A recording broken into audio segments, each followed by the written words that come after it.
Hi, I'm Jeff Holden. Welcome to the Nonprofit Podcast Network.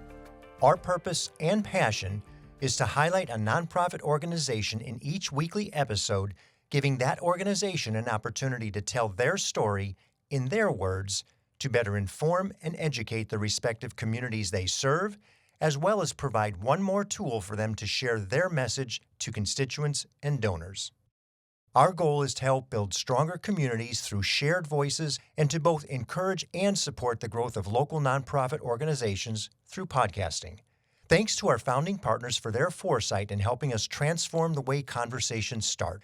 CapTrust, fiduciary advice for endowments and foundations. Runyon Saltzman Incorporated, RSE, marketing, advertising, and public relations creating integrated communications committed to improving lives.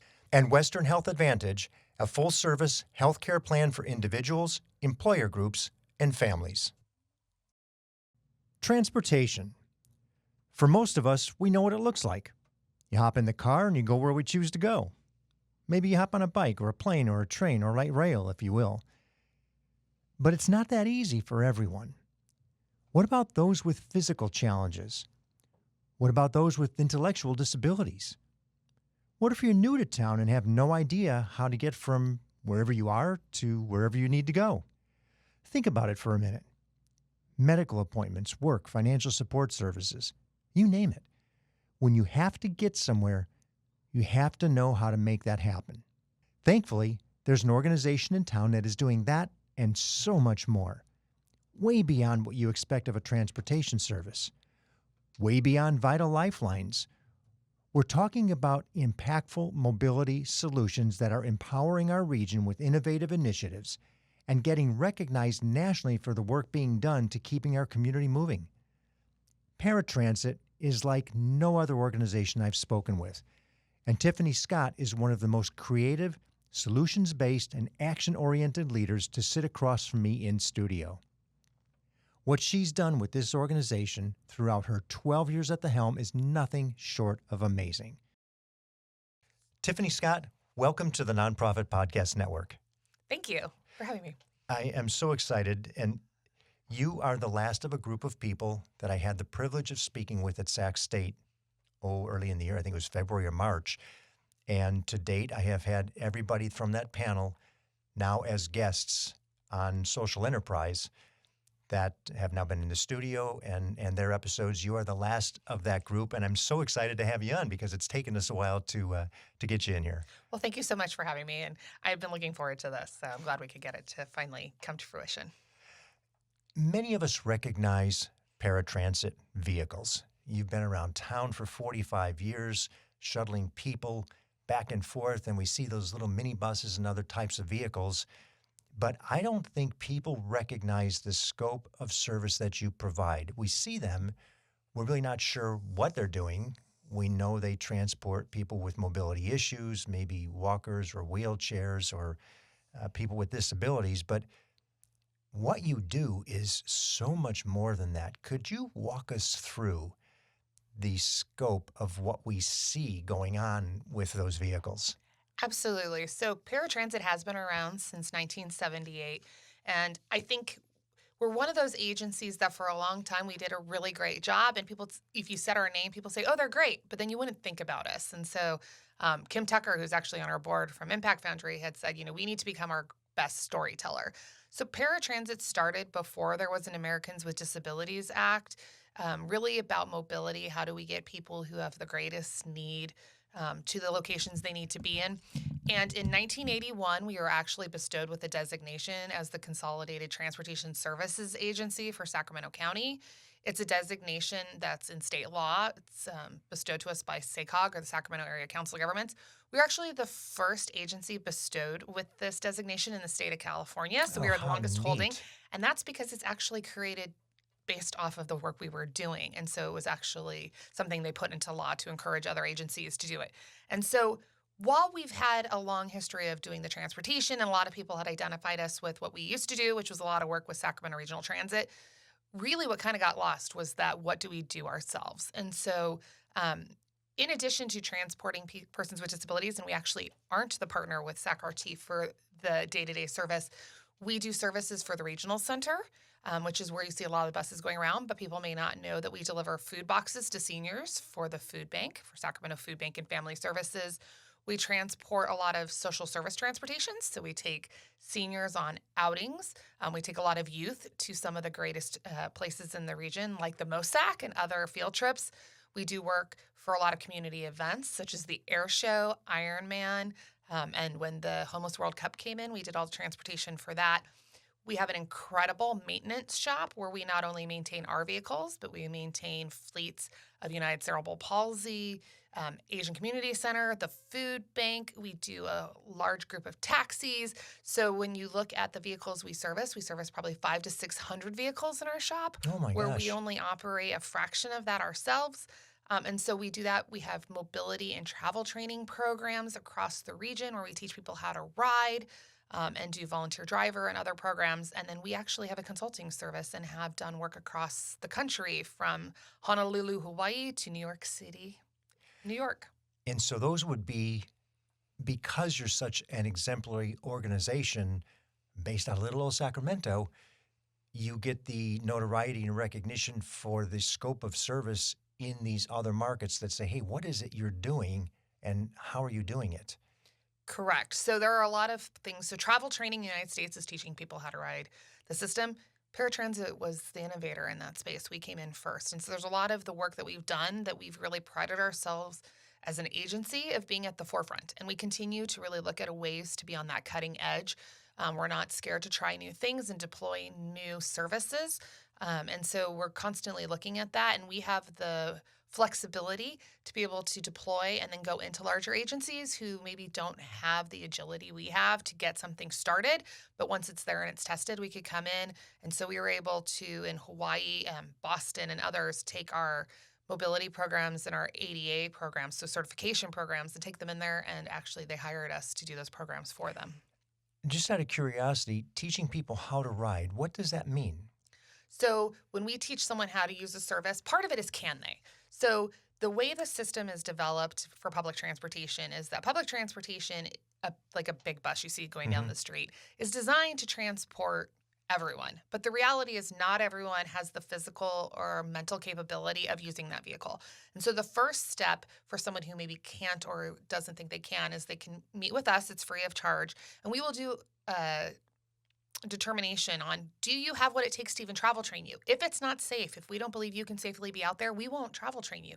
Okay. We will help you go through the process of being certified for paratransit services, which is a door-to-door service, or find one of the other programs in the region. But if we believe you can safely travel, we will actually work with you on where are you going, when do you need to be there, and help you identify the best path of travel. We will actually walk you through that, everything from what would you need from fare collection or a pass to where would you ride a bus or transfer, whether it's bus, light rail, some of the other services. And we will walk you through how to do that. But then we will actually start with our trainers taking you side by side and walking you through it. We will take you out again and do that. And eventually we will start to pull back and have you take the lead, and we will shadow you until we believe that you're okay to go out on your own. So it's a multi-step approach where we will actually walk you hand in hand to get you successfully to there. And it's all free of charge to the client. And if you've been trained once and you need refresher training, we never say no. We also have a lot of clients who maybe got trained to school and now they want to be trained to work, or they've changed employers, or they decide they want to do some social activities. So we train a lot of people to get out and about.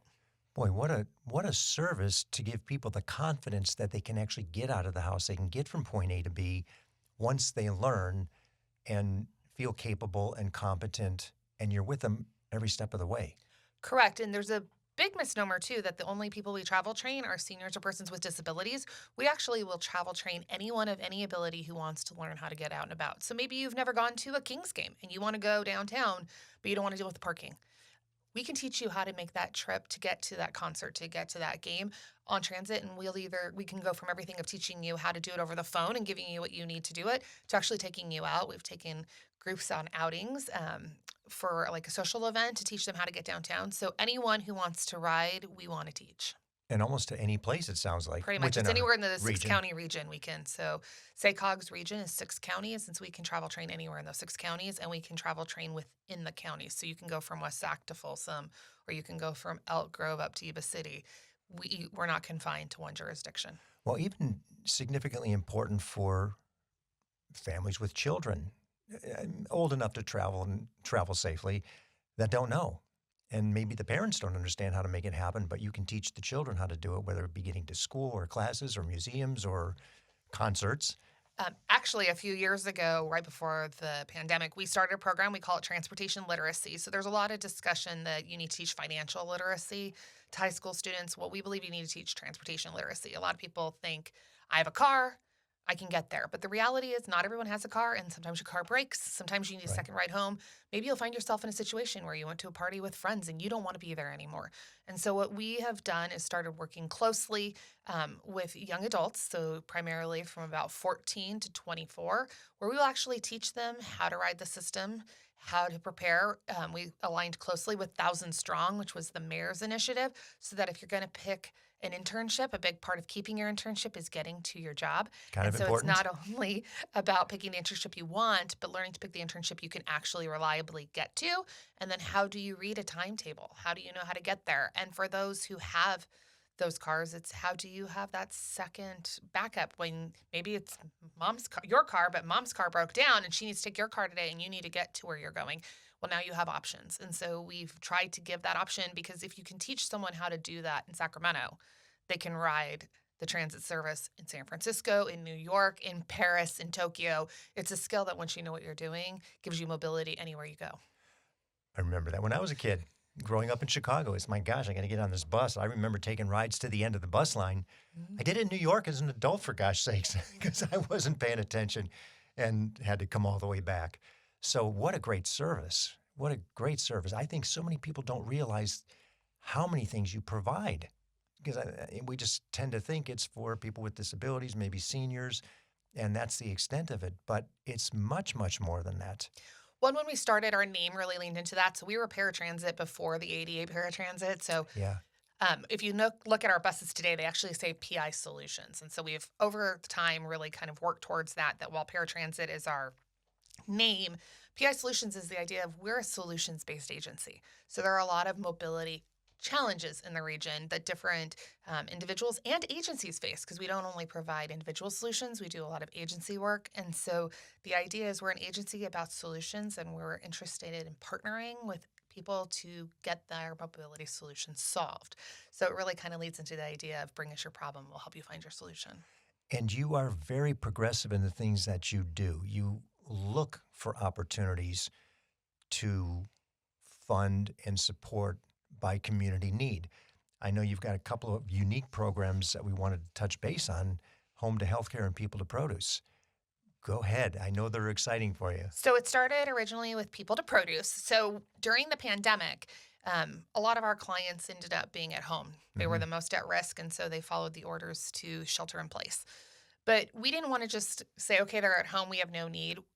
Literally, the day that the governor and the mayor announced the shelter in place order, I reached out to the city council and asked, okay, so if we can't take people to things, let's start talking about how we take things to people. And within a few days, we were delivering meals. And so we were very fortunate to partner with Chef Mulvaney and Clay Nutting and others as part of Family Meal.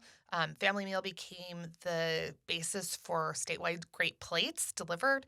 And so we were the delivery agency for that. We were delivering hot meals. No meal was on a bus more than 2 hours. It was 1,100 meals from 42 restaurants every day. And then we were Wow. doing the food bank on top of that. And so we really kind of got in this food space. And we knew that as much as this was an issue, it wasn't just a pandemic based issue. It's that the pandemic really highlighted, which we knew was a problem. And so part of that is being in a city that is so agriculturally rich. I think people think of us as the capital city. They forget that Sacramento is this huge hub of agriculture. And we have the abundance of farmers markets and things that aren't other places. That's why our Midtown market, was third in the Right. country. That's not by accident, that's by design. But it's amazing how many people can't get to it. And when you look at the data, and we got a chance as being part of these initiatives to see mobility and access are the greatest challenges to keeping people from getting the things they need. And so, one of the big issues that came to play was that there are food deserts all over the Sacramento region where we have this abundance of food, but there's neighborhoods without grocery stores, without reliable connecting service to things like the farmers markets. And so we actually put in a grant to the USDA in partnership with Alchemist, another great nonprofit. Yes. And we were able to secure funds. I believe it was the first transportation grant from the USDA in the region to provide a shuttle to the Florin Road Farmers Market. And so the shuttle's free of charge, and it takes people from South Sacramento to the farmers market so they can access produce. It was designed not only to be an access grant, but also to be a local economic development grant because it's good for the farmers. And so we really look for things where it's not just solving one problem, it's taking people who have the greatest need and connecting them with a business that's looking for a clientele and can really looks for that. So that program was highly successful. We talked about it a lot in DC and people really liked it. And so we were able to secure additional funding. For that, there are now 5 people to produce routes. Wow. We will be hopefully in the next year launching more that connect to multiple farmers markets, whether it's the downtown markets, but we also connect to food banks and food distribution sites, knowing that not all of the markets are year round. We're very fortunate that the one closest to us, Florin, is. But the routes are designed to connect to every RT bus and light rail along the way. So they are also great first last mile connectors. So you can use them to get to produce, but you can also use them if there is a need to get to regular transit. There is no charge. And so the service is there to connect people. And from that, we looked at the idea, it's initiative Valley Vision's working on, which is that food is medicine. And if you think about it, Sacramento is very wealthy in the number of hospital systems we have in medical, but yet people overwhelmingly still see triage as a solution. The emergency rooms considered to be flooded. That provides not necessarily the best care, but also very expensive care. And so we looked at, is there a way to take what we did with people to produce and also bring that into the healthcare space? And so we developed Home to Healthcare, which is additional routes. There's 9 pairs, so it's actually 18 of one and 10 of the other that connect to every major hospital in Sacramento. And so they also connect to community clinics from SNAHC, WellSpace, and others so that people can get to visits. And the idea is people are going to the doctor, but if it's not convenient or they can't get to an appointment, they'll tend not to go. And then they end up back in the emergency room. Exacerbates the situation. If we can spend $1 and we can save $5 because and be preventative, we can get an outcome where the person's healthier and we save money doing it by providing access. We need to do that. And actually, if you think about it, people to produce and home to healthcare work perfectly together because let's say you have a client who's struggling with a health issue such as diabetes. You don't want to just treat the diabetes. Part of that is access to healthy, nutritious food. And so by having these routes, it allows them to access their doctor, but then if they need to get to that market to get that fresh food, we can get them there too. So the idea is that they work in tandem because it's not just about healthcare, it's about nutrition. And so how do we make this region have access, but actually have healthier outcomes so that the neighborhoods we serve have a higher quality of life? Well, and it's so fortunate that we have people like Blake Young at the Sacramento Food Bank and Patrick Mulvaney with Mulvaney's who understand the value of the nutritious food. It's not just about feeding people, it's feeding them the proper way because then that's back to prevention for healthcare. Correct. If you're eating properly, the likely is you can diminish some of those ailments that you have. But if you don't have transportation, you're going to eat what you can get. Correct. And what a service. I mean, just what a service to think that you were able to get that in place, and now through its success, it's going to continue to grow. Benefits the community in so many different ways. The hope is that this becomes not only a model for Sacramento, but we've actually been able to go back to DC and create a model for how transportation can look in the country. And for me, I look at it, I've kind of coined the phrase purpose-built transit. Yes. So transit needs to be a lot of things, but sometimes I think we hesitate to look at why are people riding? Oh, they're going to the store. But why are they going to that location? They're going to that location because they're food insecure. They're going to a food bank because they're struggling. So the issue is, can we provide solutions that look more at the reason people are riding? And when you look at things like that and you look at the number of transfers people have to make or the timing of it, can you just be more purposeful by design and how you do that? And so it allows us to change the KPIs to not only being how many people rode, but maybe only half as many people rode as would ride a normal service. but those 5 people, let's say instead of 10 in that hour, have a healthier outcome and they stayed out of the emergency room and they're no longer hungry and their kids are attending school more frequently. Those KPIs outpace just that looking at was it a transit rider? We're looking at the bigger picture, which is the impact in the community. Mm-hmm. And those 5 people can have a tremendous impact, not only to their own personal life, but to the expenditure of resources, which allows for more people to be served, more access, and then ultimately it changes the health outcomes, which is a huge issue. And that's I think the key point for the community benefit. If we can change that health outcome, we can get it to a preventative basis as opposed to a symptom treatment basis.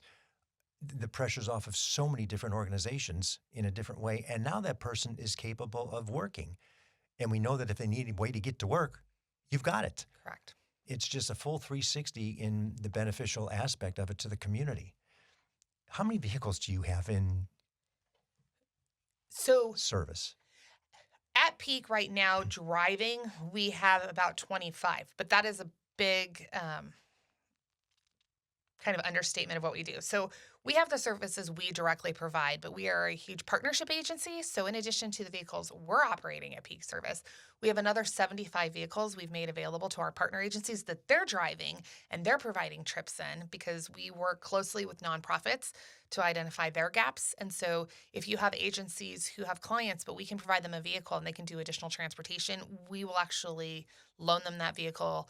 We have programs where we actually reimburse mileage and insurance and do training to incentivize people to do it. So between our vehicles and that, it's about 100. But then we actually, through our other services, such as maintenance and other things, service about another 500. I remember you saying that. I was going to go back to that. And you said another service for 500. So 600 vehicles in play in some way, shape, or form throughout the year. That's an amazing logistical nightmare from my perspective. From yours, I'm sure this is what you do. Correct. And you've got all the logistics to manage all this stuff. Is that proprietary? So no, it's a lot of work, but we actually, well, some things we do like the paratransit way. So our maintenance shop, I think, is the greatest example of that. So nothing we do is proprietary, but a lot of it is based on, as a nonprofit, we have very favorable rates. So we have a lot of clients who come to us because we can actually beat the rate of a shop. But it's more than that. We have the expertise. So if you have a lift-equipped vehicle, we have the expertise in that. But a lot of people don't know that our shop can work on sedans. So if you're a small nonprofit and you have 1 or 2 vehicles or you have a pickup truck and you need it to be done, because a lot of the service isn't just about the maintenance, it's about the reporting. You get a grant, you now have to report and turn in reports that you're maintaining that vehicle correctly, that you're meeting the service intervals. We actually, for our clients, provide all of that. We will track the vehicle. You send us your mileage, we track it, we tell you when it's due to service, we give you all the reporting, we make sure it's meeting all the requirements for things like the California Highway Patrol, so that for a lot of nonprofits we work with, that's just resources they don't have. That's a staff person that they don't have expertise in, because if their expertise is food or their expertise is working with persons with disabilities, they don't generally have staff who just do that. We do, so we can do that for them. But on the software side, we actually have a full development team.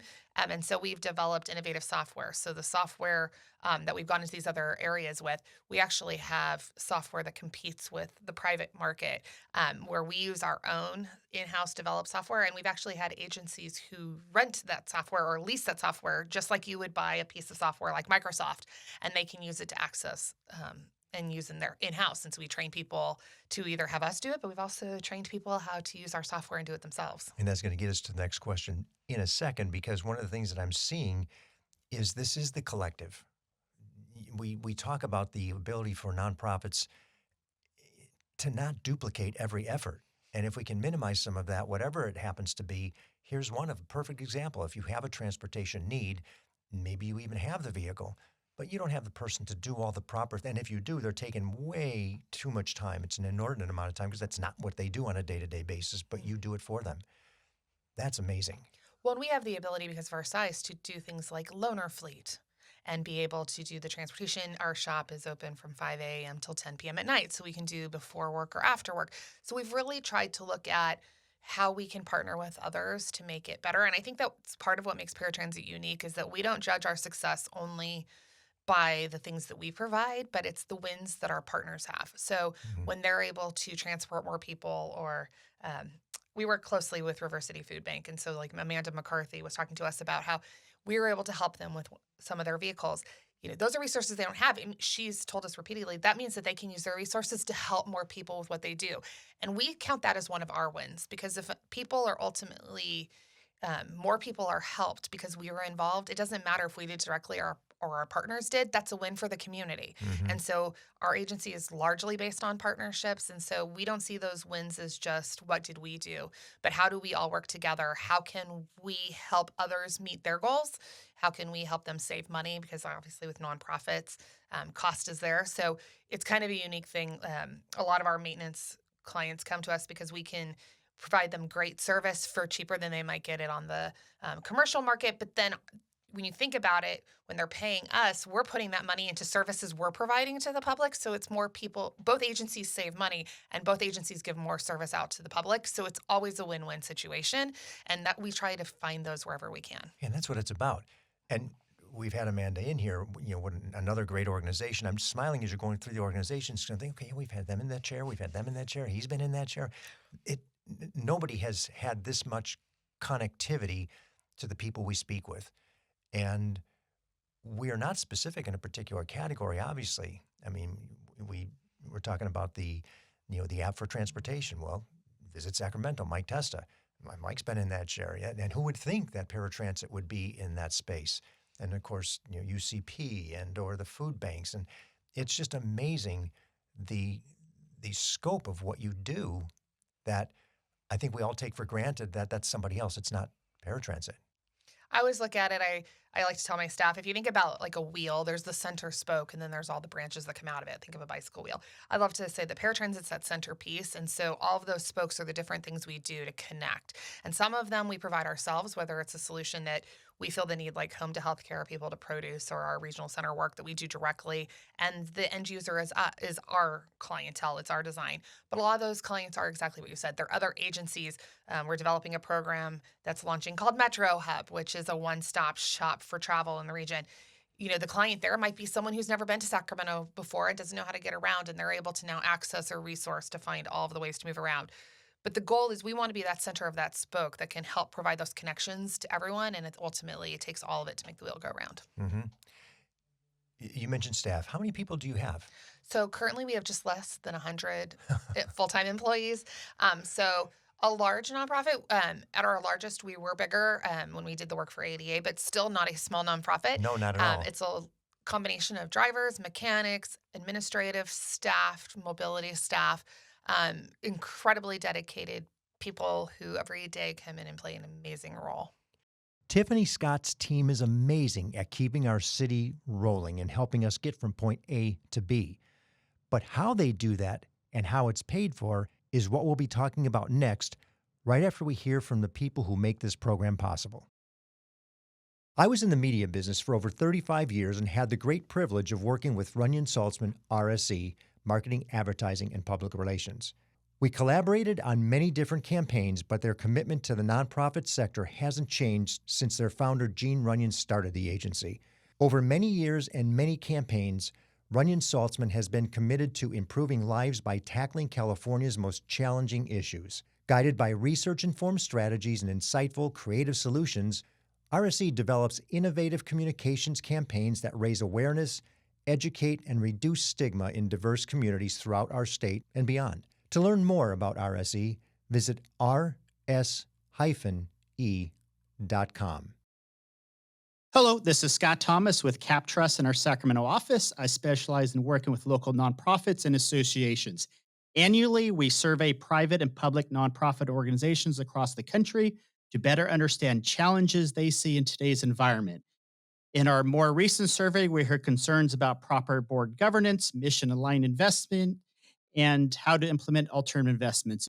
If you would like a copy of the survey or to discuss your organization, look me up, Scott Thomas at captrust.com.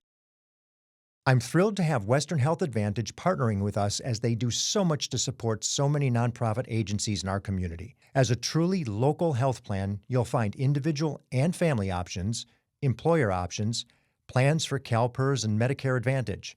From medical services to pharmacy, health and wellness support, as well as behavioral health care, Western Health Advantage has a plan that fits what you need. As an employer, for profit or nonprofit business, individual or family, you can find more at westernhealth.com. How are you funded? So we are probably the most non-traditional nonprofit when Why it am comes I to how not we're surprised at this funded, point? in that a large portion of our funding is actually more governmental. So we are a quasi-public nonprofit. We actually have a public agency designation in the state of California. So most people don't know we're on the Secretary of State's roster of public agencies for the work we do in the region. But we are funded through Measure A. So if you every few years you'll hear that the Sacramento Transportation Authority has a sales tax that funds transportation. They actually fund Paratransit, which allows us to fund the other partners. A lot of people don't know that.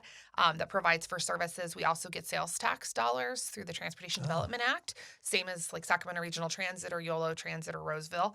So those are large sources. We are a large recipient of federal grants, so we are able to access funding from the Federal Transit Administration, just like the transit operators. And then we do a lot of work for the regional center, so we have a lot of contract work. But the maintenance shop is like what I like to call our bake sale. So we do a lot of in-house generation. So that maintenance services, those contracted services where we contract out, we've actually been able to do that. And those are, as a nonprofit, you can have a piece that's for profit, and so those actually drive in revenue. But overwhelmingly, we are not a fundraising nonprofit. We only fundraise once a year.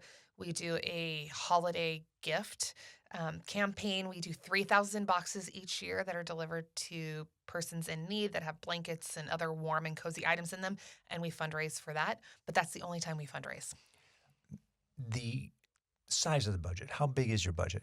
So our annual budget is about 12 million operating, close to 15 million with capital. So as nonprofits go, we are a very large nonprofit. But I'm amazed at how much you're doing, in my mind, with relatively little funding.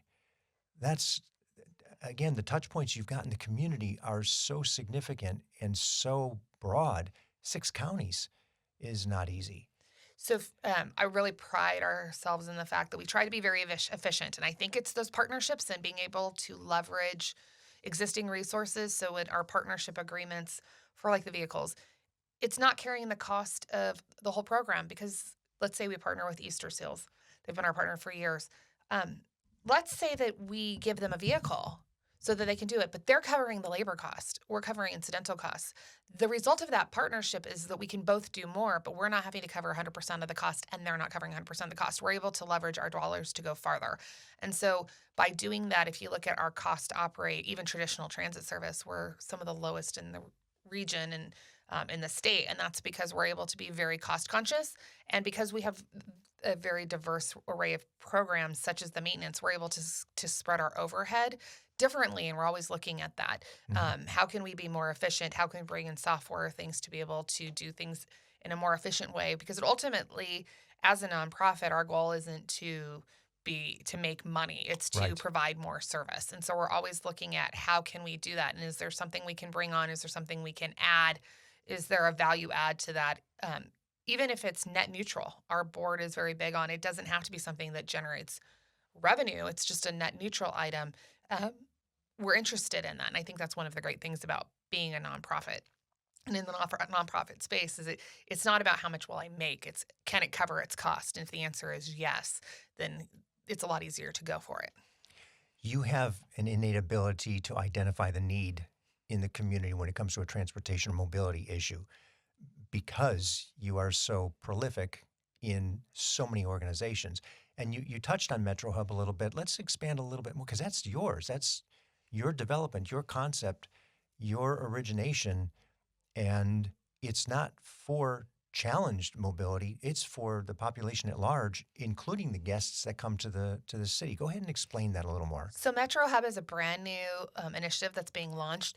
And it's designed not only for those who have mobility challenges, it's actually designed for everyone. So picture yourself flying into Sacramento International Airport. You haven't been here before. You need to get around. There's a transit system. There are, usually a lot of people just go to the rental car and they drive and they use that. But not everybody wants to, and it's expensive. But let's say you also want to get out and about. The idea was to create a one-stop shop. And so it's starting with a website.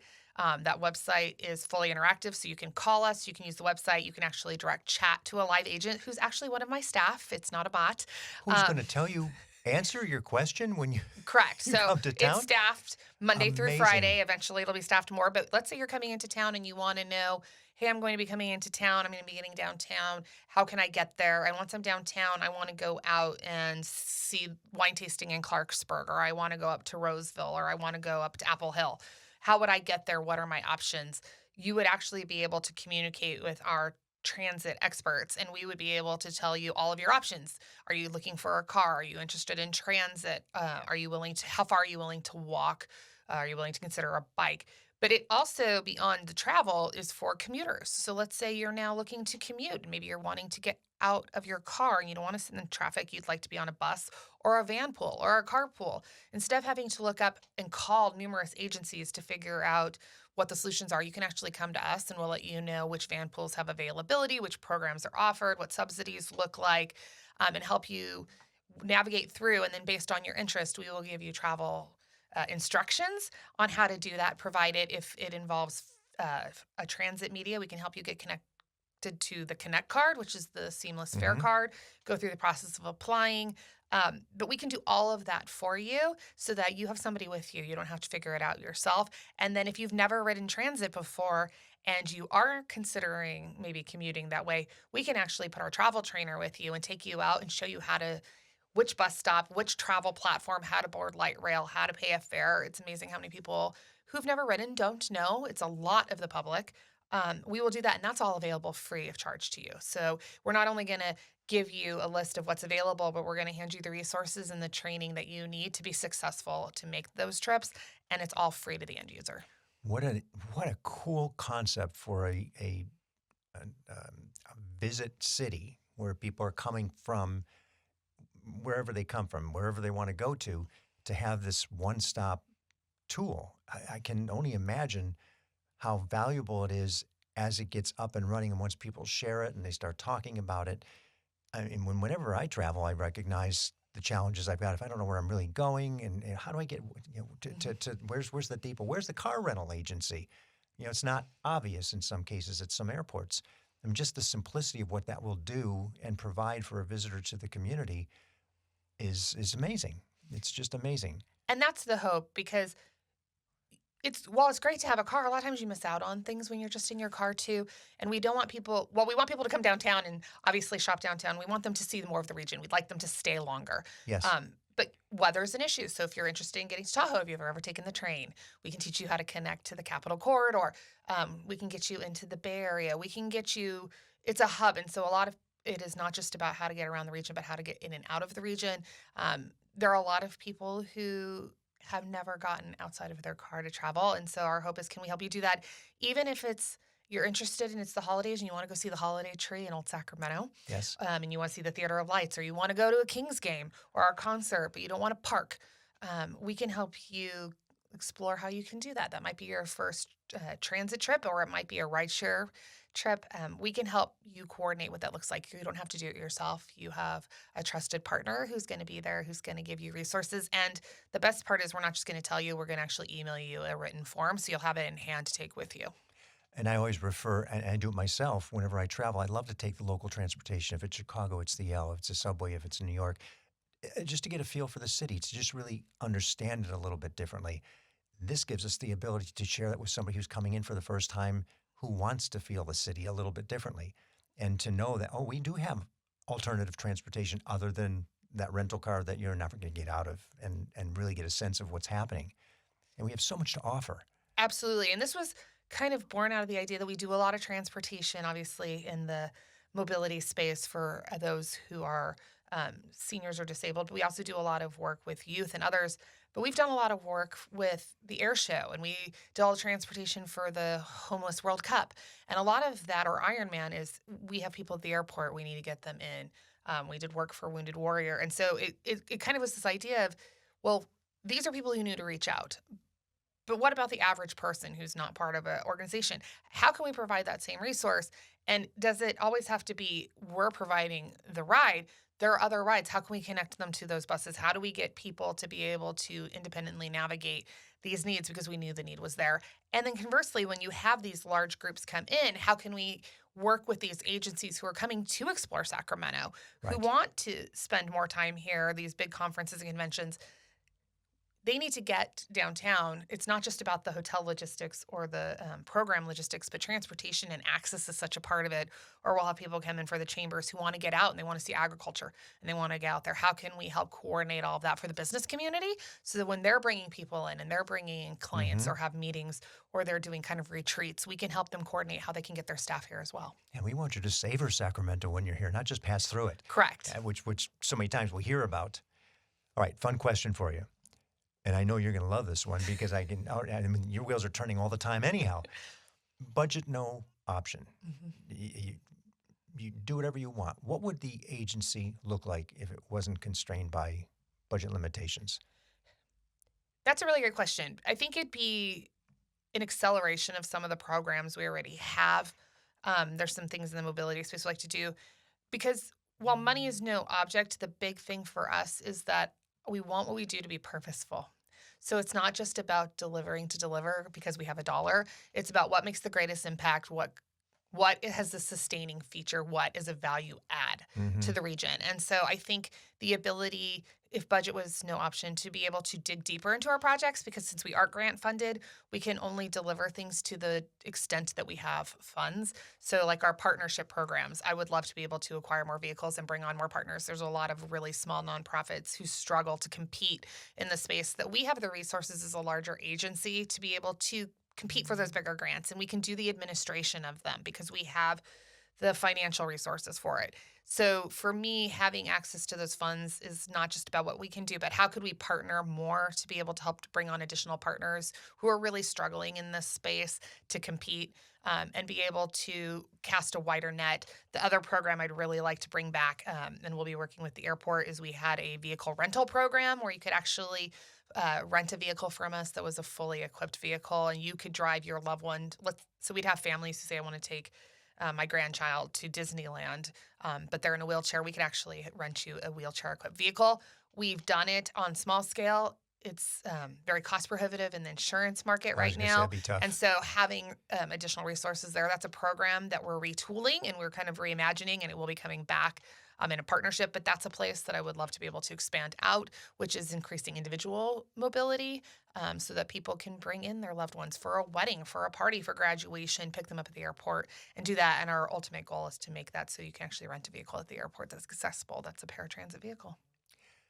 I see the programs you've got into multi-states where fee-for-service for you, again, Sacramento, the exemplary model, manageable city, we can show you how to scale it. Certainly cities smaller, but bigger. I mean, I'm as excited for some of the stuff that you're doing as you are. Well, and I think it goes to the idea of kind of what I had said, which is we don't want to just create things to create them. It's really Yeah. about creating programs of quality. And whether that's for another nonprofit, but we went into New York City and worked with New York City MTA, the largest transit city in the country, as a partner with VIA, which is a rideshare program.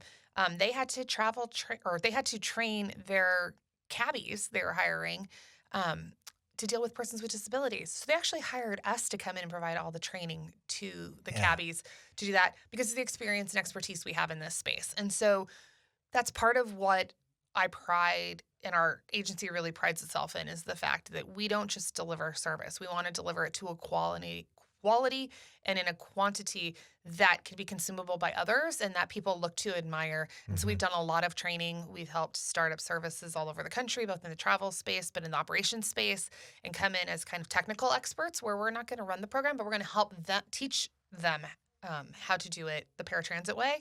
And when people look at us that way and want us to help, I think is the greatest reflection of what we're doing, which means we're doing something that's worth replicating. Totally agreed. So we now look at the reality of the budget. What is the greatest need you've got? For us, it continues, it's looking at sustainability. We are not a fundraising agency, so it's looking at that, but it's really about that voice for the need in the region. And I think we really try and work closely with our federal partners to realize that it's not only about mainline traditional transit, that the programs and services we provide to the clients we provide to our partners, to nonprofits matter. And I think the pandemic helped a lot in that space because I think prior to the pandemic, people knew that nonprofits did great work, but we were kind of hidden. And I think that the pandemic really showed that when things were really rough, it was the nonprofits who kind of came out of the shadows, and we're standing up the food products or programs, and we're standing up the access programs. They had the skills that even government lacked to be able to do this, to get in. We're really close to the end user. When you look at CBOs, community-based organizations, it's not just about deploying services, it's about how do we get into homes? How do we Mm-hmm. get to those who are the hardest to serve? And so I think for us going forward, it's continuing to strengthen the partnerships we have with nonprofits, but also the voice that didn't end with the pandemic. I think all the nonprofits are there. I know the food banks are seeing demand continuing to grow even past In pandemic. some cases, double You're seeing post-pandemic. correct. You're seeing, the need for employment for disabilities. So like Pride, that didn't all go away. I think it shone a light that if anything raised expectations that we don't let it go back to how it was Mhm. before. And so just like our other agencies, it's about continuing to show that need can't just be forgotten. It didn't end with the pandemic, and that these programs that were stand up, the things like People to Produce and Home to Healthcare, were gaps that have been there, and solutions need to be not only short term, but that they need to become sustained ways we operate going forward. What is the best way to get in touch with you and or the organization? And is it different if I'm an individual or an organization? So you can always start with our website, www.paratransit.org, or call us. We're at 916-429-2009. Or send an email. We do have social media. It's really easy to find. We're Paratransit Inc. on all of our social platforms. So if you And I'll put that post, in, it'll be in you can show find notes it. too. So if they're listening to the episode, just go to Um, the show notes. They can see everything. Correct, but we do provide one-on-one services. So if you're a client looking, or you're the general public and you're looking for services or training, call and we'll get you connected to one of our staff who does that. If you're an agency looking to partner or looking for solutions, you can reach out and you may talk to me or one of, depending on what your need is. We may give you a call back from our maintenance department or our operations department. Um, we really pride ourselves. I think if you ask our partners, our staff is exemplary and people love working with us. So um, if you're out there and you have a challenge and you think we have a solution that can help you, reach out. We've even worked closely with other agencies we're not scared to try new things. So pose your problem, and if we can come up with a solution, we will help you. Or if we have a partner who I think is a partner who can help you solve a solution, I'd love to make a connection. Best way on this is that actually the American Cancer Society's big initiative going forward is about healthy food for cancer patients. Mm-hmm. And I'll be meeting with them tomorrow about how the work we're doing can actually help benefit the Cancer Society. So there's always a new initiatives out there, or connections to be made. So please reach out. And who would have thunk? You know, the connections. Anything you think about food. If you can connect people to food because they can now get to it, what a benefit. Absolutely. American Cancer Society, another great example. And I'm sure there's my American Diabetes Association, where, if I can get them away from what they're eating today in a food desert into a better situation where they're eating produce and fresh fruit and good food, we change that dynamic so much. Absolutely. Boy, Tiffani, what an incredible steward you are of an organization that is just blossoming. And it's so exciting to think it's in Sacramento and that you are at the head of it, and you've got this incredible team of 100 people who are so committed to the cause and passionate about it, and the collective nature of what you're doing, the interactive nature of what you're doing in so many different ways. I smile because who else has all these touch points throughout the community? Well, you need to get from point A to point B in Sacramento. There's no other way around it. And there's all these different ways to do it. And you're providing the solution, whether it be literally the solution through a vehicle that's yours or serviced by you. If not there, then it's by a tech solution where people can find and identify it. So thank you so much for what you and your team do. I know it's a ton of work. And you're doing it with such a small group of people. And just blown away. When I asked you some questions earlier, it's like, well, who's doing that in terms of that? Well, that's us. Well, how about the IT? No, that's our team. We got a good team. Well, how about this? Yeah, no, that's us. We're taking care of that. So congratulations to you. Thank you to you for what you're doing in providing so much for Sacramento. Well, thank you for having us. And, thank you to all the partners and those who are out there who realize that this is important. I think when you think about it, I'll kind of leave you with the idea that to me, in a perfect world, it'd be a world where access isn't the problem. And so, really, we're an agency who, if we can solve anything, it's how do we create access? Because access is how you get food, access is for healthcare, access for employment, access for education. The number one barrier to people living their lives, whether they're able bodied, disabled, um, elderly, is access and lack, in particular, lack. And so, if we can work with others to move one barrier at a time, that means enhanced access, then we've done our job. And from the simplicity of education, just give me the confidence to know I can get on that vehicle and or that bus or that route, whatever it is that I need to do. I can navigate it myself. What a boost for those individuals in terms of beyond even just the simple access. You've changed a dynamic, a behavioral trait for them that now allows them to function differently in society for the benefit. Absolutely. And I think people forget all too often that I think we get in this world focused on it has to be a big change. And the reality is, if you can make a positive change for one person, you've changed their life forever. There is no greater result. So the ability to do that day in and day out is what it is. But I encourage everyone to remember it doesn't have to be changing the entire community. To that one person, you changed their life. Right. Well, thank you so much. Thank you. Thank you for listening to the Nonprofit Podcast Network. I hope you enjoyed the episode.